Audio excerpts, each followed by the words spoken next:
ఏ ఊరికన్నా ఓర్రుల్లా వ్యవసాయం చేస్తోళ్ళ ఇండ్ల ముంగట ఉంటే గింటే ట్రాక్టర్లు ఉంటాయి.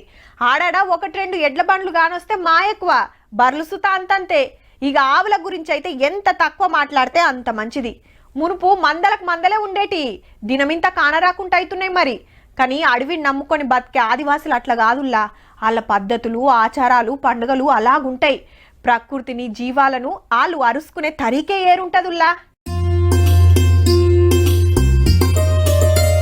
ఆవు దూడ కలిసి దానా కుమ్ముడే కుమ్ముతున్నాయి పో. ఇటు ఈడ అటు ఆడ, ఏడ చూసినా ఏ ఇంటి ముంగట చూసినా ఆవులే.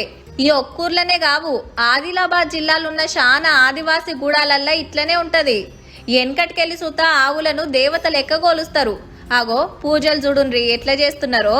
పేడ మనము చేనులలో మనం వేస్తున్నాం, దానికి మనకు లక్ష్మి అనేది మనకు ఎక్కువ పెరుగుతున్నది. ఆడ చేనుల సుఖ పెరుగుతుంది, ఇంటికి సుఖ పెరుగుతుంది. వ్యవసాయ కాడకం చేసే ఎరువునిచ్చి పంటలు మంచిగా వండి కాసుల పంట వండిస్తుంది కాబట్టి కొలుసుకుంటామని చెప్తున్నారు ఆదివాసీలు.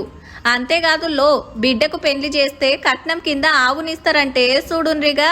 బిడ్డకు అల్లుడికి ఆవు చూపెడతాం, వాళ్ళకి ఇస్తాం. ఇక వాళ్ళకిచ్చి వాళ్ళు ఇక పూజ చేస్తారు, మళ్ళీ వాళ్ళు కొండపోతున్నారు. ఇక ఆవులను కొంట పోయి వాళ్ళు వ్యవసాయం ఎల్లదీసుడే కాదు, ఆ ఆవు దూడలను ఇస్తే మంద పెరుగుతుంటే అవి మా అమ్మ నాయన ఇచ్చినాయని చెప్పుకొని మురుస్తారట ఆడబిడ్డలు.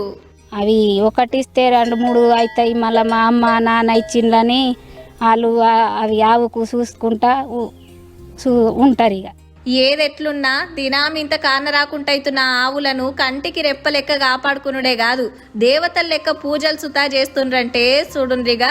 ప్రకృతిని గొలుసుట్లా జీవాల నడుచుకున్నట్లా ఆదివాసీల తర్వాత నేనుల్లా ఎవ్వలైనా.